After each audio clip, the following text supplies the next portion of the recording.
Welcome to another edition of the Cut Pro Wrestling Podcast. I'm your host, Randy Zellea, with my tag team partner, the one and only Emerito Rivera. How are you, my friend? I'm good. It's a morning, so I'm not that great. Yes. I got my cold coffee. It was hot a little while ago, but it's just black, cold liquid now. It tastes like death. No. All right. Well, with that positive pick me up here, we want to welcome everybody to the show. And we decided this week to sort of take a step back. We sort of like jumped into this podcast. We're like, yeah, we got the Good Brothers. Yeah, we got Hurricane. Yeah, we got Rocky. Yeah, we got DDP. And we're like, yeah, these people don't know who we are. So that's what we're going to do. Who is that guy that I call Randolph?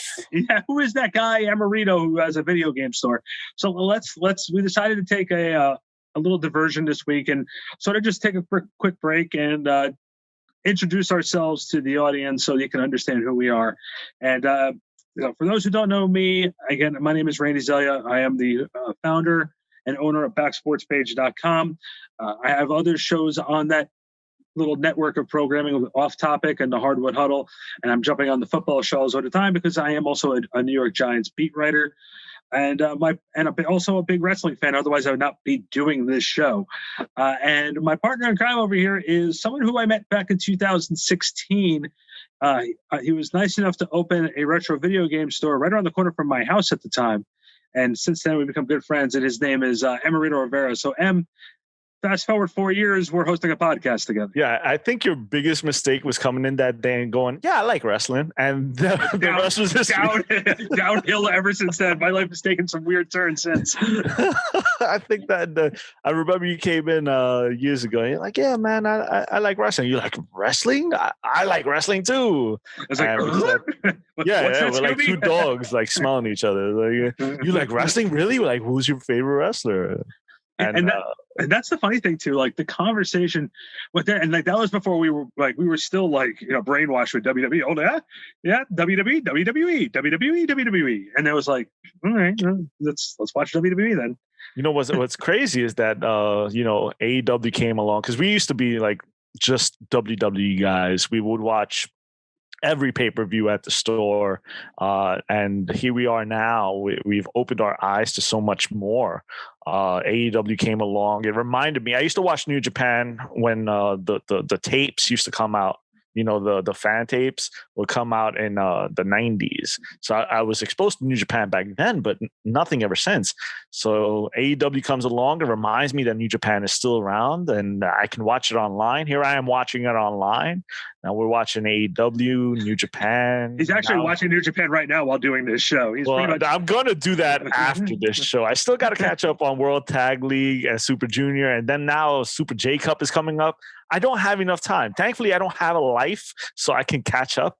But imagine if I had things to do, Well, it was funny you just said that, because we were started talking about that last episode on the Conrad episode about our schedules and stuff like that. And yeah, it was like the other day, we were, I think, preparing for Conrad a little bit, and it was a morning, and we were posting DDP. And you were like, oh, yeah, I wanted to talk to you about something. Like, oh, I can't talk. I'm on a Giants call. And then you call me back like an hour later. I was somewhere else doing something else. And then we did some recordings, and we're like, we got to do the openings. And we're like, we'll do it tomorrow because you're doing 8 million different things. And you got all like jittery on me. It's like, I'm like, you look like you were looking for a way out. So I'm like, you know what? Tomorrow, dude, we'll do it tomorrow. Like, I can't deal with your jitteriness. Well, but again, too, got to remember, too, there's a staff of 45. I'm working with in that sense. I know. And I'm the one guy like pestering you. Hey, you messed up on this picture. You misspelled this. Yeah. You messed up on the picture. I sent him a screenshot. I'm on the phone with Coach, okay? And I'm like, I don't effing care. Fix it. So tell Coach to wait. You started with me first today. Exactly. Yeah. What's funny, too, is I remember when AEW was getting started, I'm like, all right, let's see what this is. And they had that initial pay-per-view. And I remember when I walked into Level 1 Games in Pompton Plains, New Jersey, take your game to the next level by reliving your past, go to level1games.com.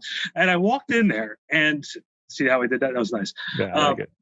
So I walked in there and I remember that day. I actually remember, it's like those moments where you remember certain things. And that opening pay-per-view of AEW, you had pretty much started to abandoning WWE at that point, and I was just okay with like or I feel like I'm sort of like cheating on someone by watching another wrestling promotion. And you had those guilty thoughts. I had that guilty feeling, and I'm watching. I'm going. At the end, I felt like I needed like a cigarette or something, because you're just like, wow, that was really good. And then it's like, then you go back and watch in WWE, and you're just like, oh God. And I think my fandom, like my beginning divorce with WWE, happened WrestleMania weekend that year. Yes. If you That weekend was so good. I mean, we had NXT on Friday, which is a WWE product. I think that's like the best stuff they're producing right now. The in-ring. I'm an in-ring action guy, so of course I was blown away by that pay-per-view. And then the next night you had Ring of Honor and New Japan in the granddaddy of them all, Madison Square Garden. Yeah, I lost my goddamn mind. And then the next day I had like 8 hours of monotony, and what the hell was I watching? I was not happy with that show, but well, you know what was funny though? What did I say to you? He said, "Did you watch NXT yet?" And I said to you, no, I'm not going to watch NXT because you tell me how amazing it was. I wanted to watch WrestleMania first because I'm probably going to be disappointed with WrestleMania. So I'd rather watch NXT because I didn't want to be, wow, that was amazing, and then think WrestleMania was terrible. WrestleMania was terrible. Then I watched NXT, and I'm just like, you know what? Yeah, pretty much. You know, WrestleMania became way too long. And they sort of adopted the Wrestle Kingdom aspect to WrestleMania this year, not only because of the pandemic, but because breaking it up into 2 nights may not be the worst thing in the world for them, because you can't do these 8-hour shows. I don't know. I mean, Wrestle Kingdom was 2 nights for the first time this year. Okay. They're doing 2 nights next month, which is an experiment, considering that this is a brand new thing. And then this is their post-COVID shows, because they're doing a lot better than us in that regard. They actually have an audience. I don't know how it's gonna transition. I mean, you have a title match the first night, and then you have another title match the next night. I mean, are people gonna be that excited for the second night? I heard there was some fatigue for night 2 this year, and then immediately after Wrestle Kingdom did it, WWE adopted it. I get it, the whole COVID thing, but I don't know if 2 nights is such a great idea. I mean, don't get me wrong. At the end of the day, as I'm sitting there watching 2 nights of New Japan, Wrestle Kingdom, am I going to complain? Not one goddamn bit. But in retrospect, I might go, yeah, maybe 2 nights wasn't such an idea, but I will still enjoy the hell out of it. Now, look, I'm the first one to tell you when I'm 100% wrong, but when it came to AEW, I was 100% wrong. And now it's become my guilty pleasure every single Wednesday night of being able to be home and watching AEW, or at the store watching AEW with you. And the product is good. It's not always perfect. I find that as much as I love Chris Jericho, I do find some of his stuff being a little hokey, like the Dinner Debonair and the Saturday Night Live thing they did with him, with MJF. I didn't think it was great. But at the end of the day, it reminds me the closest thing to the Attitude Era. No, don't jump on me for saying this. But I'm going to jump on you, so just get ready. Okay, well, what I mean by the Attitude Era was during the Attitude Era, they had something for everybody. If you didn't like what DX was doing, you had Austin McMahon, and you had this going. You had another storyline with Undertaker going. There's different things going on. I feel that way about AEW. They have a couple different things going on where if you don't like the fact that Shaquille O'Neal is coming on the show tomorrow, you're going to want to watch what happens with Kenny and Jon Moxley and how that whole thing is going to go down.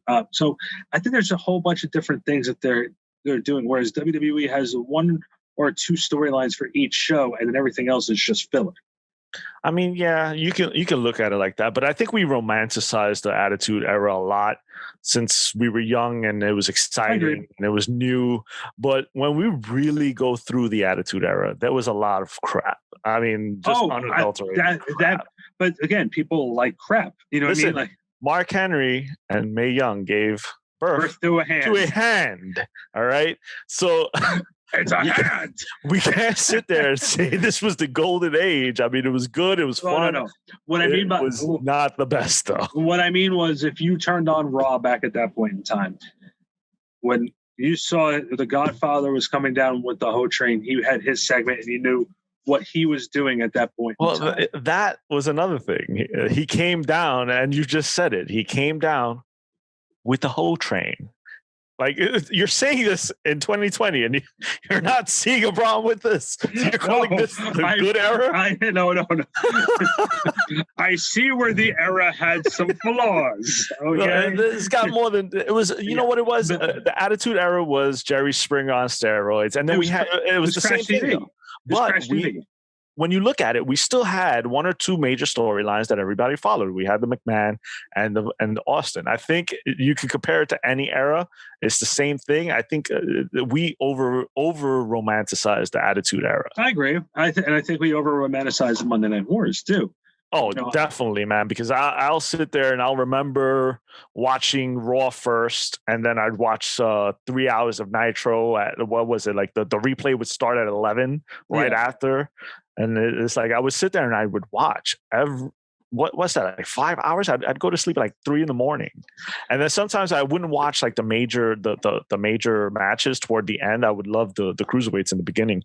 I was never a big Goldberg fan or never big Hogan fan. I was always like a Shawn Michaels fan. And during that time, Shawn Michaels wasn't on TV anymore. Like he had left, he had the back issues. So my buddies, they decided to play a joke on me. I think Carlos was one of them. And they called me up and they're like, yo, you never believe what just happened on Nitro. Like Shawn Michaels came on Nitro. And it blew my mind, man, because I was like, now I got to watch. So here I am, like staying up to 3 a.m. waiting for Shawn Michaels to show up. And the only thing I end up seeing is this Hulk Hogan job to Bill Goldberg. And I was pissed. I was like, it's 3 a.m. I think it was even like over, like it goes over the overage. I think they went over their time allotted. So it was like 3:15 in the morning, and I'm hot. I'm really cursing these guys out, man, but they got me good. Shawn Michaels never appeared. I remember when Shawn came back in 2002, and when he came back and joined the NWO and they were trying to recruit Hunter, the guys who I was always watching wrestling with were like, oh, they're going to put DX together. They're going to put DX together. I'm like, they're not going to put DX together. Trust me. They're never going to do it. And all of a sudden, that one Monday night where Hunter turned on them, they came on as DX. And right when he turned on him, all the guys started screaming, I'm not going to curse on him. They go, F you, Randy. They called my phone because they all watched it on delay. And I was like, I told you they were never going to do it. So don't even try. And they're like, no, how dare you? How'd you know? I'm like, dude, trust me. Common sense. You know what's funny is I took a small break from wrestling. I think from about 2001 to about 2004. When was WrestleMania 20? 2004. Yeah, so around 2004. So I had no idea Shawn Michaels was back. This is like my teenage idol. I was like all about Shawn, right? So next thing you know, like somebody tells me they have tickets to go to WrestleMania, and I'm like, wait, no, you must be talking about you have tickets to go to a regular indie show. And he's like, no, I got tickets to go to WrestleMania. Want to come? I'm like, hell yeah. So we end up going, right? And I look up the card and I'm like, oh my God, it's Shawn Michaels, it's Triple H, it's Chris Benoit, the one we shall never name. And this is the main event in Madison Square Garden. I'm going nuts, right?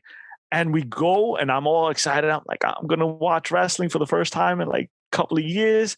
And they scan our tickets and they are effing fake. They were counterfeit. And I haven't felt disappointed like that in years. And it's so funny because later on, I went to a couple of WrestleManias with my son. And I used to always fear, like when they scanned my ticket, to see that they were fake, but they were always real after that, man. But after that, I was hooked again because then my son, he was little back then, and he was obsessed with what was it? His wrestlers were Cena, Rey Mysterio. I think that was it. And we would always play SmackDown on 2000, SmackDown on PlayStation, and I would whoop his little ass. And I would make him cry. And I'd be like, no, you're not gonna beat me. Okay, so you just opened the door here to a quick conversation we could definitely have. Since you are a video game store owner and there are a lot of wrestling video games, give me your top 3 wrestling video games. Top 3. I would go. I'll give you my 3 after you give me yours. All right. I would go No Mercy for the N64. That would be my number 1. I had so much fun creating characters and making my own storylines. underneath that, you'll be a little surprised, but I'll go with Fire Pro Wrestling for the Sega Saturn. For the Sega Saturn, it was 6-man scramble, and you could buy the extra piece so that you could play with 6 players. And we would sit there from my morning, which was like 12 in the afternoon, so about like 3 in the morning, the actual morning, a.m. And we would beat the crap out of each other in these huge stories we made. It's like, oh, we're in a battle royal, we're fighting for the light heavyweight title. And the last one would probably be SmackDown Bring the Pain. That would be my 3. Yeah, because that was like the first one that had Austin Goldberg. Like, it had Brock. It had everybody, man. And you could I think you can even go to Times Square in that one, wasn't it? Yeah, you were able to go to Times Square. It was the first time they had legends in it. So you're like old school Undertaker and Sergeant Slaughter. Yeah, it was a lot of fun, man. And that was another one where we had the adapter where we could put extra controllers in, and we'd beat the crap out of each other for hours on end. For me, man, I know Mercy's still number 1 too. I think because that really was the most compelling video game. I remember making the Showster. I made the Hulkster in that one too. I made the Heart Foundation. I made everybody in that one.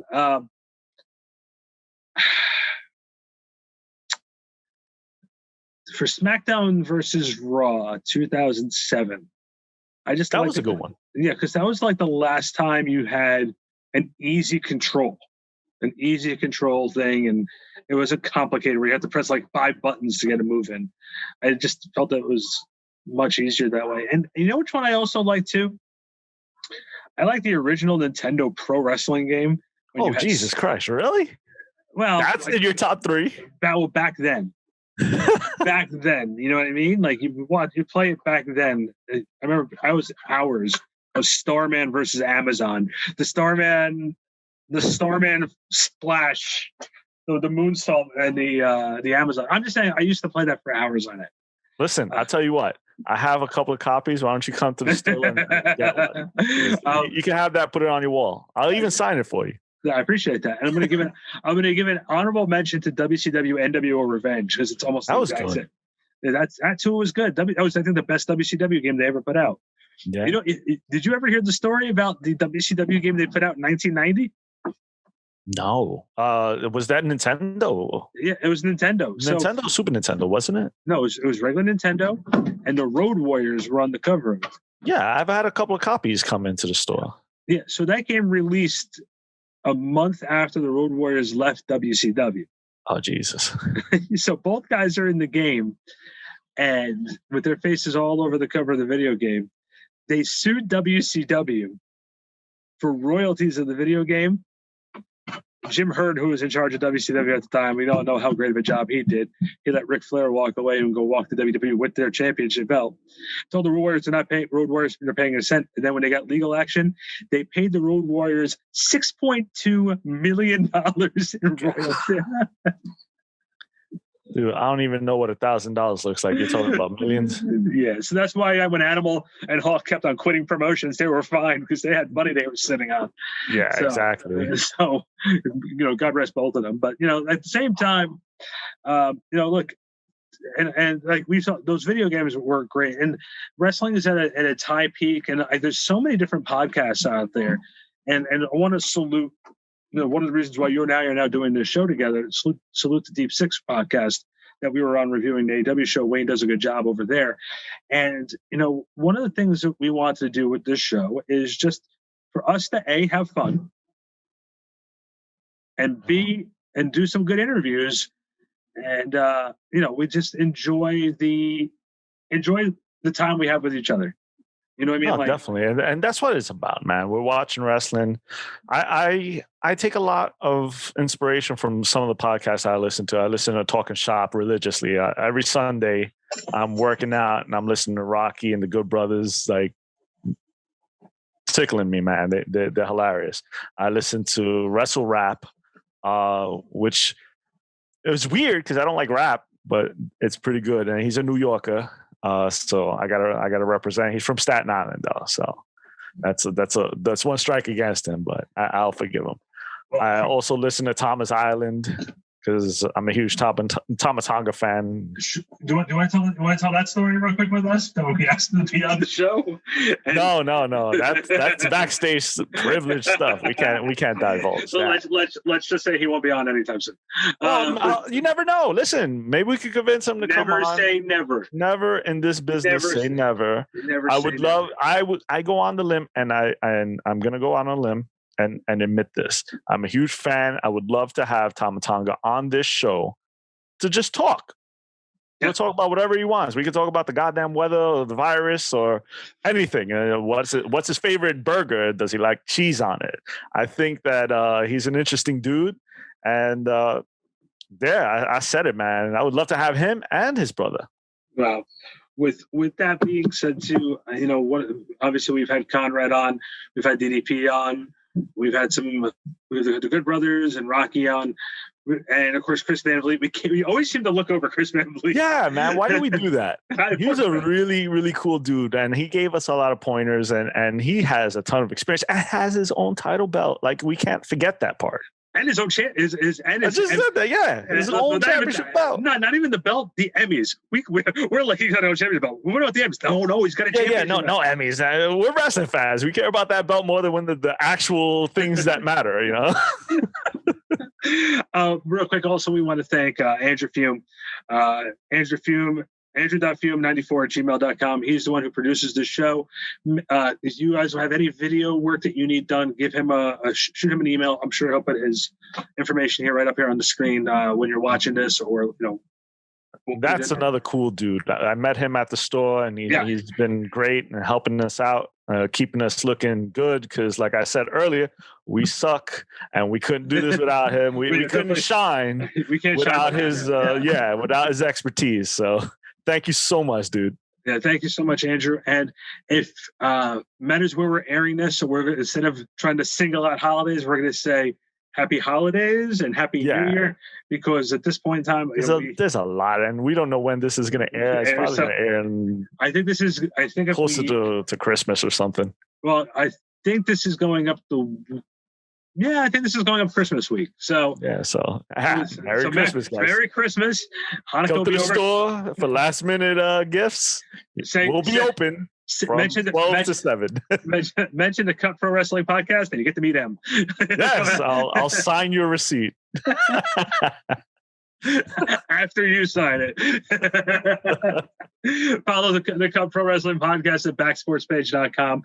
We're on Facebook, we're on Twitter, and we're on Instagram. So before, right on time, we got the church bells going. This is one of the reasons I try to get some of the guests off. And I give them hints hey, you don't have, I know we don't have. Yeah, you know what? Let's tell that story. So, listen, you can hear the bells, right? So we got Conrad Thompson on, and I'm looking at the time. I'm like, man, I got 2 minutes before these bells start going off, and they're loud, man. Especially if it's hot inside the house. I got to open the windows, so that sound comes straight into my mic. And I'm looking at the time. I'm like, yeah, I got to get this guy off, man, before these bells start going off. So I'm like, yeah, man, I have so many questions for you, but I don't want to take up your time. You're so busy. He's like, no, you can ask me the questions. I got time. I'm like, God damn it. I had nothing. I just want this to end before these bells go. And the best part I had nothing. I'm like, tell me about your new show. And he's like, no. And I'm like, all right, good talk. Well, if you're watching us on YouTube right now, the best part was M went like this. He just went, so I got a question for you. No, go ahead. Ask any questions. Yeah, it's I had nowhere to hide. I should have just confessed and be like, look, I just got to get you off before these damn bells start going off. I live in New York City. It's very loud here. I was very fortunate there were no sirens, no motorcycle sounds. The train didn't go by. It was a lucky interview. I had to get you off before these bells went off. I think the only other story that I had to that we could tell about the first couple episodes, the Good Brothers one, forget about it. We can just that was a lot of fun. It felt like we were on their show. Yeah, that's exactly right. But I think the other funny story was we asked Dallas the first question of the show, And he's an excellent storyteller, a very long-winded answer. And I actually messaged him. I said, I think I'm going to go upstairs and have a sandwich because I don't think he's going to stop anytime soon. No, Dallas was awesome because he did our job for us, and we just sat there and listened. I was transfixed by a lot of what he was saying. Like I'm sitting there taking notes on new workouts to try. I'm like, wow, like really bands. Wow, cuts the circulation, makes your muscles harder. I'm constantly taking pictures of my muscles and sending them to he's Randy. Constantly looking himself in the mirror. I'm like, Randolph, look at this, Randolph. Like you can have this, and he's like, nah, I'm gonna have this big salad with all these. No, he sent me pictures of the muscles. I'm like, do you stop taking your face and put it on other people's body? This is all me, baby. This is all me. So we were busy plugging ourselves, and we got sort of interrupted by it. Well, the bells was what interrupted. So yes, you can listen to our podcast, iTunes, Spotify, Google Podcasts, SoundCloud, where all podcasts are available. We're on YouTube, and of course, backsportspage.com. For Emerito Rivera, my name is Randy Zellea. Thanks for we're doing a little mini show for you just to get a good idea of who we are, and we'll be back next week with more guests here on the Cut Pro Wrestling Podcast. Thank you so much, guys.